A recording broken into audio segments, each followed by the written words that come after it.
We appreciate all of the guests who have appeared on our show and sincerely thank them for providing you, our audience, with useful information. However, the advice our guests provide is theirs, and we encourage you to seek out a professional if you have specific questions about any topic we cover on the Crushing Debt podcast. On this week's episode of the Crushing Debt podcast, making time to crush your debt. Welcome to the Crushing Debt Podcast with your host, Florida attorney Sean Yesner, where our goal is to help you get rid of the financial bullies in your life. So welcome back to this week's episode of the Crushing Debt Podcast. My name is Sean Yesner, owner and founder of Yesner Law, and I've got with me again George Corbello from Corbello Financial Coaching. Welcome, George. George, hi, Corbello, that's me, and I'm your financial coach. Very excited as usual, Sean. And I am very excited because we've got a repeat guest. I'll have to look and see if this makes her the most frequent guest on the show or not. We'll figure that part out. But before I get there real quick, I got to talk about our sponsor. Our first one is Sam Cohen. He owns Attorneys First Insurance. They write errors and omissions insurance, malpractice coverage basically, for attorneys and title companies all over the country. I know he has a particular focus in Florida and Texas. And the other day we were talking and he said to me, he could even cover somebody that has had a claim in the past. So if you've had a claim in the past, if you know an attorney or title company that may have made a mistake and had a claim in the past, Sam can still get them coverage. He's looking for attorneys and title companies all over the country. He's got a focus on Florida and Texas, but he can help someone anywhere in the country. So if you want to support the show, a great way to do that is to support Sam, and a great way to do that is to introduce him to an attorney or title company that is either starting up and needs malpractice coverage or is looking to renew their malpractice coverage. But I am super excited about our guest this week. She has been a guest on episode 12, episode 48, which episode 48, I don't know if you remember this one or not, but that was the one where I interviewed you interviewing me. And we basically turned the tables and you interviewed me about how to generate referrals for me. Episode 146. And then one of my favorites, episode 76, called Living a Spectacular Life. We had a social event and fired up the microphones and interviewed her and a whole bunch of other people on how the organization Ascentive, which she'll talk about in a little bit here, can help us all live a spectacular life. So my guest this week is Tiffany Kellogg. She entered the entrepreneurial world in 2003 and has enjoyed being able to help her clients make money, save time, and have fun. She spends her time traveling across the globe, zooming across the globe, helping thousands of entrepreneurs create amazing businesses and have spectacular lives through keynote presentations, workshops, online programs, and more. I know that she's a 3-time published author, 4.5 Networking Mistakes, Maximize Your Networking Efforts by Avoiding Common Mistakes. Her second book, Knock the Socks Off Your Audience, Delivering Presentations with Power and Passion to Audiences Large and Small, and she talks about her sock obsession. And Socks to Success, common theme there. Be Memorable, Branding to Generate More Referrals. I've read all 3 of her books. All 3 of her books are fantastic. I highly recommend all 3. I highly recommend you reach out to her, you talk to her. She is a good friend, an amazing woman, awesome at teaching about referral-based marketing. Welcome, Tiffany Kellogg. Thank you so much, Sean, for having me back. Glad to be here. Yeah, so why don't we just sort of jump right in? I mean, one challenge that I think a lot of people face, I want to crush this debt, but one way to do that is I need to get a side hustle going. But when do I find the time? I mean, I remember with friends, we used to have this saying, I'll get to that at 2:30. Well, 2:30 meant 2:30 a.m. Oh, because we just didn't have time during the day to do it. So if you don't think you have time for a side hustle, what are you supposed to do? well, it's so interesting that we have so much things that fill up our day. It seems that those 24 hours, even the 2:30 a.m. sometimes can be just jam-packed. And I think sometimes we need to take a step back and look at where are we spending our time? And you hear a lot of people talk about time management, but I think we really want to think about what is our priority management? What's the priority, not priorities, priority? What is that we're most focused on? And really evaluating where are you spending your time? Now, something I recommend that people do that they hate to do, though there's power in doing it, is tracking their time. There's tons of apps out there that you can utilize to track your time. But if you track your time, even if just for 2 or 3 days often, it'll give you a really realistic of, oh, here's where I'm spending all of my time. And is it the right places? I find it interesting that the people that don't have the time for the side hustle have been binge watched like Stranger Things the day it dropped. They've got time. Guilty. We did that. Now, don't get me wrong. I am all for binge watching. I am a huge fan of binging TV, but we have to realize where we're spending our time. And is it okay for you to spend that time binge watching all those episodes of your favorite programs? Right. Yeah, most times I'll use binge watching as the reward. So if I accomplish XYZ, then I get to watch this or that or the other thing. And I typically save it for towards the end of the day when my mind is sort of the most not working, if that's a phrase, if that's good grammar.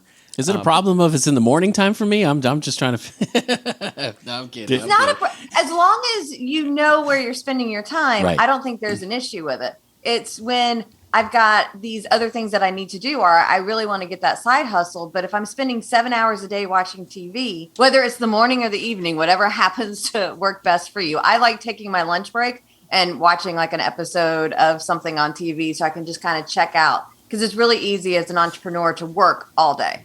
So I like a little midday snack with some TV as well. So morning works, evening works, but we just have to realize where are we spending our time. I think we got to recognize, too, it's a side hustle. So this isn't something that, at least at the beginning, you're not going to spend 40 hours a week doing. Now, maybe you're able to grow it into a full-time job, which a lot of people have done. But initially, an hour here, an hour there, 45 minutes here, 20 minutes there, you should be able to accomplish what you need to get some kind of side hustle up and running. Yeah. I mean, if you have a part-time job where you're going in for 4 or 6 hours a shift, it's a little different. But yeah, can you carve out 20 minutes here, 30 minutes there? I remember an author friend of mine talks about how he would write when his kids were asleep. Now, I'm a gal that needs my 8 hours. Technically 7.5 is where I'm at. But I need my sleep, so that is not an option for me. However, one time when I was trying to write my second book, so Knock the Socks Off Your Audience, which I believe, Sean, you're actually featured in that book as well. I said, what are my 3 things, because I track my time and I know my 3 biggest time suckers that are more fun. And so for me, it was watching TV, it was reading fiction books, and spending time with my hubby. Like, we like to sit outside and have an adult beverage. And I wanted to get that book written. And so I said, I'm not going to do TV, fiction reading, or drinking with my hubby at all until the book's written. So I did my normal work, sleep, eat, and wrote. And 10 days later, I had 25,000 words, the second book, rough draft, done. Now, when I shut the laptop, I was like, hey, honey, turn on the TV and get me a beer.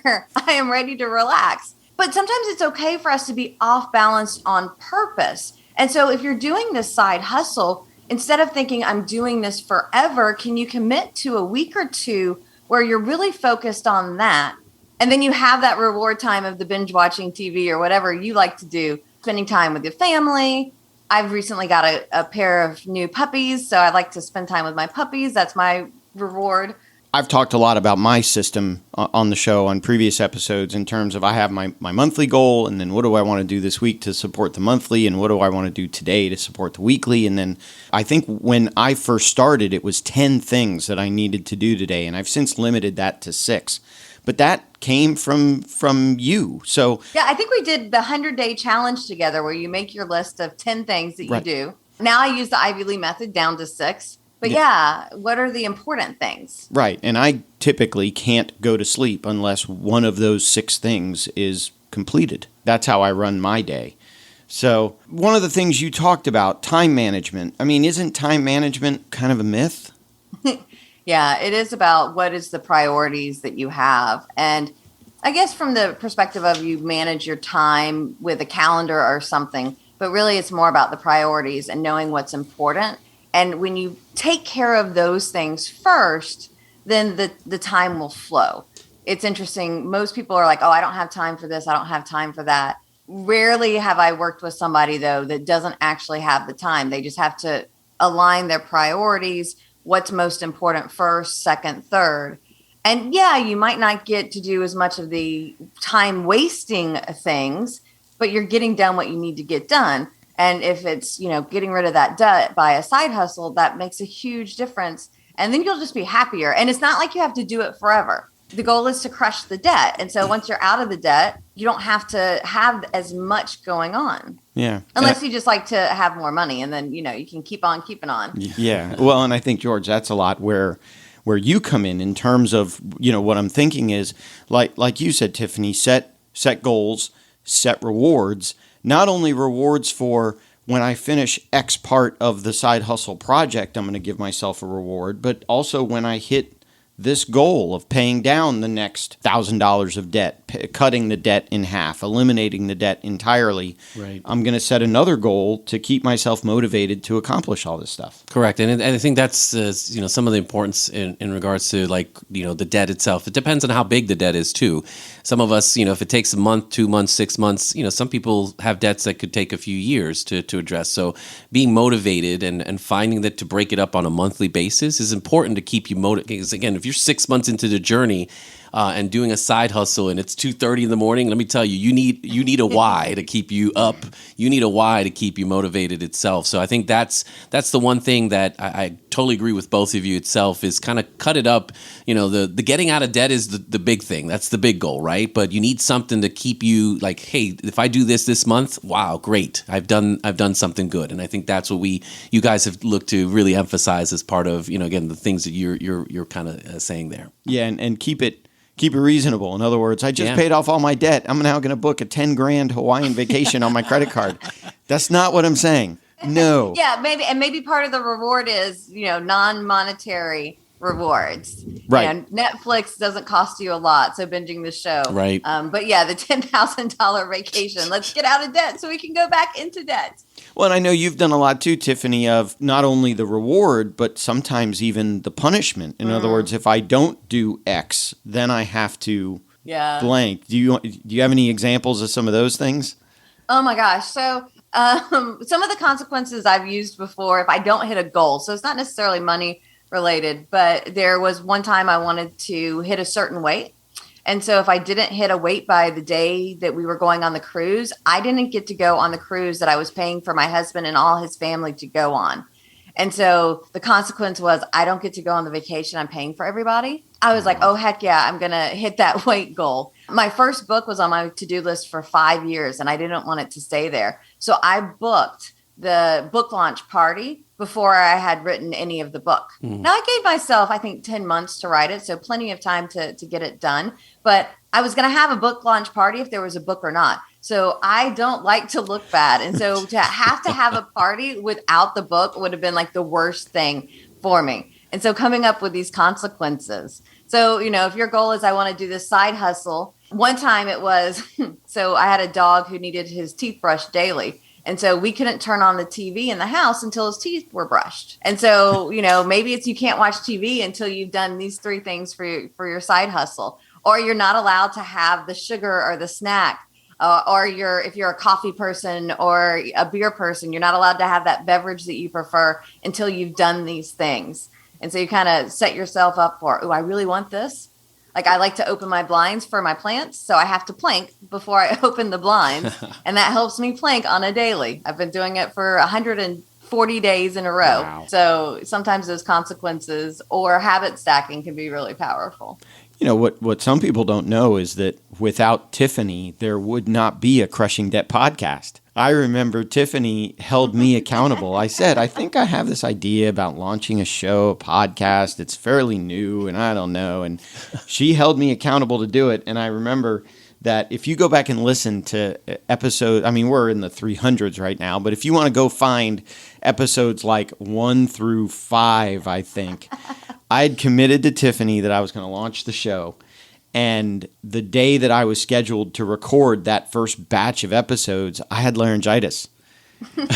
And I was like, I shouldn't be recording. I have laryngitis. But I was like, I committed to Tiffany. I'm going to launch this show. And so if you go back and listen to the first 5 episodes or so of the Crushing Debt podcast, which at that time was called the Yes Nor Law podcast, but if you go back and listen to it, Yeah, it's not my super sexy voice. That's Wait, there's one of those? What? no, that's me fighting through laryngitis to be accountable to Tiffany.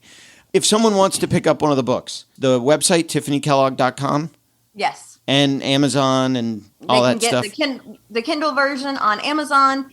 They can get the printed version on Amazon if they order it through the website. It does include, a signed copy to go with it as well. But yeah, they can pick it up both places. Cool. I've got signed copies. And just TiffanyKellogg.com. 2 F's, 2 L's, TiffaniKellogg.com is where you can contact. As long as your email, the Ascentive email. That works. You can either hit me at TiffanyK@ascentive.com or referrals@TiffanyKellogg.com. Okay. Both work. Both come to me. Okay. Nice. The other thing I want to talk about on your website, and I think that link is still correct, is TiffanyKellogg.com/13 months a year. Yeah. We teased 13 months back in episode 146, but I wanted to talk about it a little bit more because it's how to create 13 months in a year. I mean, I just got done teaching my kids about the calendar, and there's only 12. A little off there. A little off. Luckily, I didn't teach my kids that there are 13 months in the. I don't know what that 13 month would be called. Yeah, that's a good one. More time month. I don't know. I'll have to come up with a. They're named after like gods December. and different things, right? We'll have to do some research and figure out. The post-December, pre-January. So anyway, what is 13 months a year? So the premise of the program, it is a 13-week program, and it is available either on demand where you can watch it at your own pace, or we do it live a couple of times a year. And the goal of the program is that you can get 13 extra hours in your week. Now, some people can get more. 13 just happens to be my lucky number, so we ran with that. And if you do 13 times 52, which is how many weeks there are in the year, it gives you 28.667, I think, days, which is like February. So it's a 13th month. And so really, if you can save a couple hours a day, or if you can make those couple hours a day more productive or profitable, then you've got an extra month in your year. And so you can get more done. Now, it could be the side hustle. It could be the work. Or I'm also a big fan of having fun. That's part of my thing is we want to have fun. So it could be that you're spending that time on a new hobby. It could be spending time on a hobby that you've pushed to the side because it got too busy. It could be that you spend that time reading or napping or sleeping. It's not required to only use for a side hustle, but the goal is to have that productivity and use your time wisely on the things that you want to do. Cool. Yeah, it is very nice. So you said you can do it at your own pace. Is it a once a week? I mean, if you're not doing it at your own pace, if you're doing it with you live, is it once a week? So if we're doing it live, it's once a week. So our next series is starting up in October, actually, Okay. for our next 13th month a year program. But when you do it on demand, it's there, it's in the site. So if you wanted to consume it all in one day, you could, if you wanted to watch it weekly. But when we do it live, we do it once a week. So for people listening on the day of release, October of 2022, if you're listening to this after October of 2022, I'm sure Tiffany's going to have another program rolling out soon. You'll have to go to TiffanyKellogg.com to find out when the next program rolls out, or if you want to do it, online at your own pace. So the other thing that I know that you and I have talked a lot about is this concept of trading money for time or trading time for money. And then sort of, I know you have a course on TiffanyKellogg.com called Escape from Email Hell as well. Yes. So I wanted to talk about those two things. I'm a huge fan of trading money for time. A lot of times my wife will say, why do you pay this company to take care of the lawn? And I keep answering and said, well, honey, I could do it. I mean, yeah, you're probably right. We could spend the money on a lawnmower and an edger, and over time, that would probably be less than what we're paying per month. But then I can't hang out with you and the boys. I can't go to the beach with you. I can't go to the theme parks with you. I can't do that. So I'm a huge fan of trading time for money. But what are some other things? I know you do a lot of other things to trade time for money other than just mowing the lawn. Yeah, I'm a huge fan of Instacart, Walmart Plus, the shopping apps. And what I find interesting is, so it's usually about $100 a year for the service. Instacart's amazing because it's got dozens of different retailers that you can do. Publix is the main one that we use here for grocery, but they also have BJ, Sam's, and Costco's, which now I don't have to pay for the membership to those. So I'm saving on the membership. It's also got pet supplies. It has the dollar store, though. I'm trying to think how, because you get free shipping free delivery if you spend over $35, but that's a lot of dollar products from the dollar store. Well, inflation has it $1.25, so I think we're okay there. That's true. I know. I'm like, oh, it's $1.25 now. And don't get me wrong, I love the dollar store, but I don't usually spend that much. But Instacart has a ton of different offerings, and so you got the savings, so you don't have the membership. And sometimes there is a small delivery fee or a service charge and you tip. But I'll share, when I order Publix, usually I'm ordering around the minimum, unless I need something massive for meals. But usually I just order the minimum, $35, $40. So yeah, I'm paying, I think, a 5% upcharge and a little tip. So it is costing me a little bit more money. However, I'm rarely will order junk food. So it's healthier. It is an option. It makes it easier to be healthier because there's no impulse purchases. Right. You don't want the person that's shopping for you to judge you? That's not it at all. Though I hadn't thought of it that way before. Oh my gosh, they must judge me something fierce. That is a lot of Twinkies. Stuff that I buy. But, if I put it in the cart, because usually I'm putting everything in the cart, and then I look through the cart and see, do I have everything? Do I really need anything? And then I'm like, yeah, I really don't need those vanilla wafers. I really don't need that ice cream. So there's less of that. Plus, I buy less. Last week, I made the mistake of going to Publix because I just needed 2 things, and I spent $100. They do have a lot of, buy one, get one, though. Well, but you can get the buy one, get one on the app. Gotcha. Okay. So you can still get the BOGO on the app. But I bought a lot of stuff that I probably wouldn't have. Not that we didn't need it, but did we really need it? Yeah. And so sometimes I think you've got the aspect of it helps you curb your spending a little bit if you're anything like me, plus the time that's involved. Because for me to go to the grocery store, we're talking at least 30 minutes probably. And the grocery store is pretty quick. But by the time you get there, you pick out a couple things, you look at a couple different areas, you spent some time doing it. And so I can put the order in 5 minutes and then it gets delivered to me. Usually it would be longer than an 30-minute trip to the store. I think it took me like an hour when I was in there because I'm like, let me see what all they have. I'm here. I'm not normally. And so it took me a lot more time. So what could I have done with that 55 minutes? If you're looking to crush debt, what kind of side hustle could you do with 55 minutes worth of working? And I've always loved those couponing shows. I think they're like the extreme couponers. It's so much fun. However, that takes a lot of time. And is it really worth it for me to save 50 cents or $50 on stuff I may not need anyway? Right. It's funny how we always, it's the convenience piece but once again, it's the discipline and the accountability that you put into those processes that allow you to kind of like, let me get what I need and avoid. Because you're right, when you're going through the store, it's like there's really good placement in the supermarket to really say, let's get all of those things that are probably things we shouldn't be eating.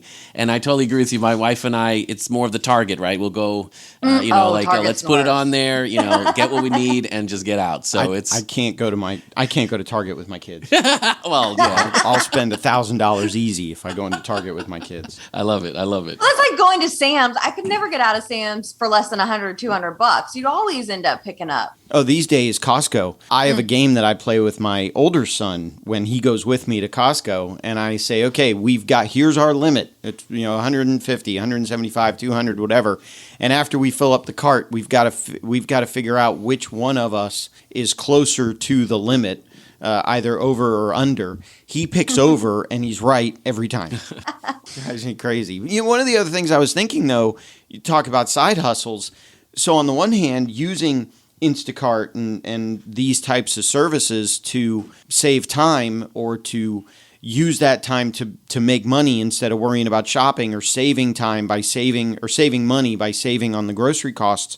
Those are also some of the things you could do as a side hustle to make some more money. Yeah. Although I don't know that it would. I knew who did Uber. And so he would Uber when he got off work for an hour or two, but he always was hoping to catch an Uber to his part of town, or have somebody be the ride. And whenever the person was going to his part of town, that would be his last Uber of the day.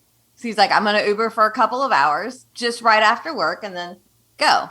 Yeah. I know one gentleman, and he mainly does Uber for sporting events and concerts. Wow. That's smart, actually. Yeah, that is a really good idea, because that's when, my wife, as a side hustle, does Shipped. Like yeah. Instacart does Shipped, and it's funny because she works during the day, and then on those days that she has off, she'll say, "Why is it so busy at this time of day?" or "Why is it not busy at this time of day?" And you can see the trends of when people are wanting to buy, and I mean, at 11 o'clock on a random Tuesday, no one's really wanting a shipped order at the grocery store. If they are, they're going to do it themselves because they're work from home, They're at or home or stay work at from home, home, right. or whatever.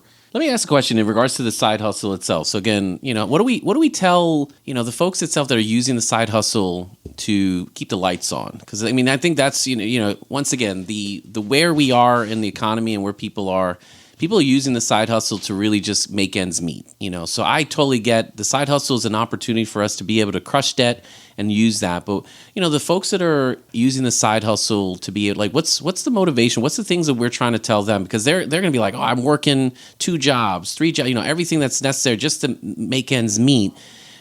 How am I supposed to now use this to be able to crush the debt that everybody says it's so important to do? Well, I think part of it is just figuring out, okay, what are the bills? And so I know Sean's second book goes into a lot of different ways of how do you eliminate the debt? How do you get it down? How do you kind of the same thing of this priority management, but the money management. Right. And so it could be if we're just right now barely making ends meet, taking a step back and seeing where are we spending our money? Where is it going? And is it necessary? Do I need to have, like, I laugh because I'll look at my subscriptions and my husband's like, he has Pandora. No, not Pandora. That's not anymore. He has Spotify and Sirius. And I'm like, do we really need these 2 subscriptions? And he's like, yes. And, I'm like, okay, but let's just justify it. I'm like, do we really need Sling? Because Sling is like $45 a month versus Netflix or Hulu. And he's like, yes, Tiffany, that's where I watch the sports. But, so sometimes it could be, let me take a look at where am I spending my money? If I'm barely keeping the lights on, but I'm going out to eat or getting fast food 3 or 4 times a week, is that the best way to spend my money? Or could I buy, prepped meals? And so instead of spending $10 a meal, I'm spending $5 a meal. Right. And so some of it could be, let me think about how do I even begin to look at this? Because it is hard sometimes, especially if the debt is overwhelming. If you've got $50,000, $100,000, several $100,000 in debts, we may be looking at years. And so it's like, oh, how do I keep motivated to keep on going when it seems never ending, but it is ending. And so sometimes we have to kind of, I mentioned earlier being off balance on purpose. Could I put my head down and pay off all my credit card bills by stopping some of the other spending that's not necessary? I mean, we've got to pay the mortgage, we've got to pay, or the rent, we've got to pay the electricity, but could we downgrade some of the other things? Because if, hey, I could pay off my credit card debt in a year, that would save me thousands of dollars in interest that I'm just throwing away. Yeah, we used to know pre-COVID. We used to know within a couple miles of the house every restaurant that had a kids eat free. And so on Mondays it's this one, on Tuesdays it's that one, on Wednesdays we go over here, and we did it all the time. And then realized, but wait a minute, by going out we're actually spending more money than if we just thank you, Big Green Egg. I can now cook a bunch of meals at home. Well, and sometimes it's even okay. If I want something from a restaurant, if I go there, I might have an appetizer, a drink or two. You get the food plus the tip. Or if I'm really craving that, could I get it to go? And then you're not paying the premium for the beverages and the premium for the appetizers. And so sometimes it's even little things like that. It doesn't have to be, I'm never going out to eat again. But if I can cut my food bill from $100 to $50, does that help me save? Yeah. I do also want to talk about real quick your escape from email hell. It's something we've talked about a lot. It's something I'm still trying to do. I had a networking thing yesterday, so my inbox is a lot more cluttered than I want. But how is it that your cell phone is costing you time and money? Yeah, so when your phone dings every time you get an email and you look at it, you're distracted from what you're doing and you're thinking about it. And so my recommendation with your phone is to turn off all non-essential notifications. So I can check my email on my phone, but I have to go into it. I don't get little red bubble that says how many I have. I don't get a ding because most of us are wasting a ton of time because every time that phone dings or the light flashes up and you look at it, you get distracted. And it takes you 64 seconds to get back focused. And I would encourage you to like turn on the timer for 64 seconds because it's a lot longer than you think. And so I had a client who this tip she took, turned off all the notifications. I have my phone and my text. That's all I get notifications on. And she was like, oh my gosh, Tiffany, this is saving me, depending on the day, like 30 to 60 to 90 minutes a day in time because I'm not constantly on my cell phone and I'm getting so much more stuff done. And so the cell phones are meant to be great. I would turn off all your notifications. Yeah. Now, for those of you that are smart, that have the iPhone, it's built in. They actually have a time tracker. For those of you that aren't, there are apps that you can get. And look at how much time do you spend on your phone a day. I can pull up my phone and it'll tell me how many hours I'm on the phone a day. And sometimes I'm like, oh my gosh, I was on my phone 6 hours today. But it's like I have an app that's a clock. So then it's not bad. But if I look at my phone and it says, I spent 5 hours on Candy Crush. I didn't.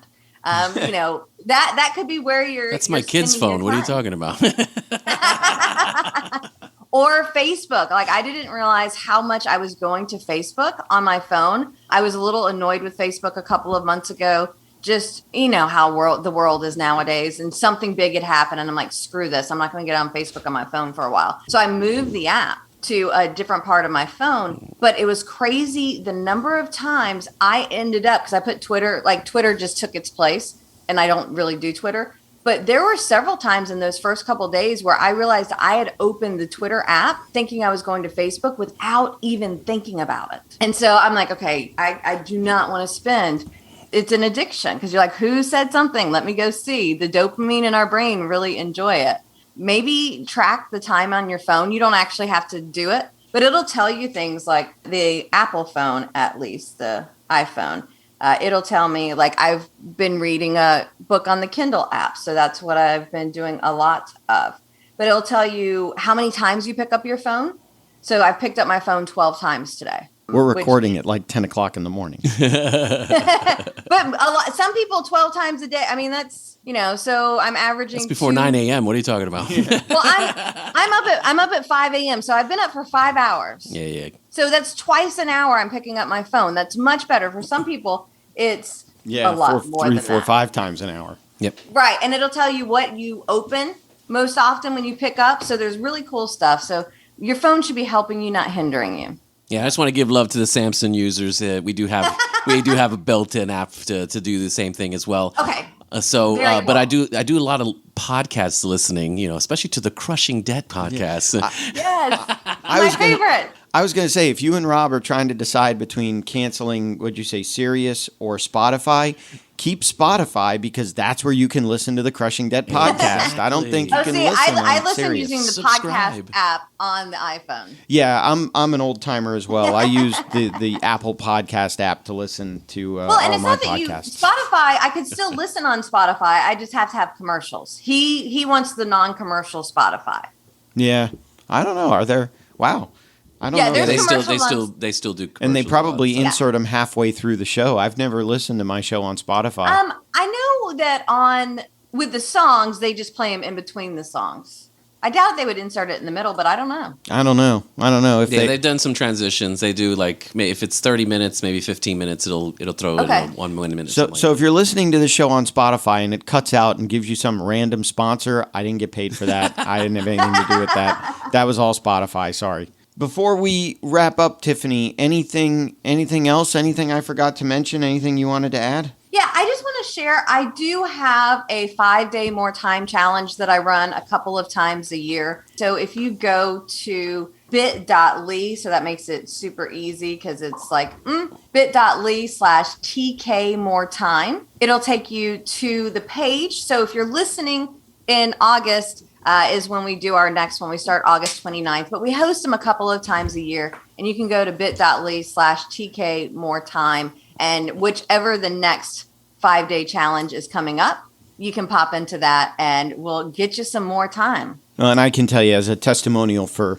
for Tiffany. Like I said in your intro, Tiffany's been a friend, she's been a mentor, she's been a coach, she's been a referral partner to me. And so, yeah, check out her programs, check out the information she's got online, buy her books, all of that stuff. She's been a tremendous part of the growth of both the podcast and the law firm in general. So thank you, Tiffany. Thank you so much, Sean. Before we let everybody go, I do also want to talk about our second sponsor. He is the longtime, from day one, editor of the Crushing Debt podcast. His name is Mark Purvis. Mark has a website called legacyspotlight.com. So what would it be like if you could go back and listen to all those stories from grandma and grandpa, from great-grandma, from great-grandpa? What if you could listen to all of their amazing stories and adventures of how they met and how they, came to be, and all the lessons that they want to pass on to you? Or on the other side of the coin, what lessons do you want to pass on to your kids, to your grandkids, to your great-grandkids? Well, that's what legacyspotlight.com is all about. So go to the website, work with Mark. He is a videographer. He's an Emmy Award-winning videographer. He's got over 20 years of experience in the industry, and he will make it fun, and he'll help you record your stories so that you can preserve all of that for future generations.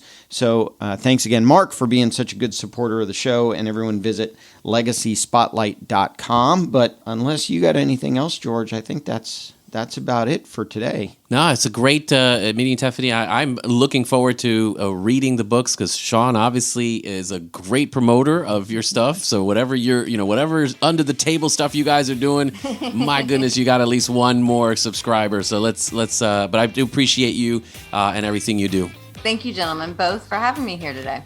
And I think that'll be a nice place to wrap it up and say that, with 13 months a year, we hope that you're able to have more money at the end of the month rather than more month at the end of the money. And we will talk to you in next week's episode of the Crushing Debt podcast.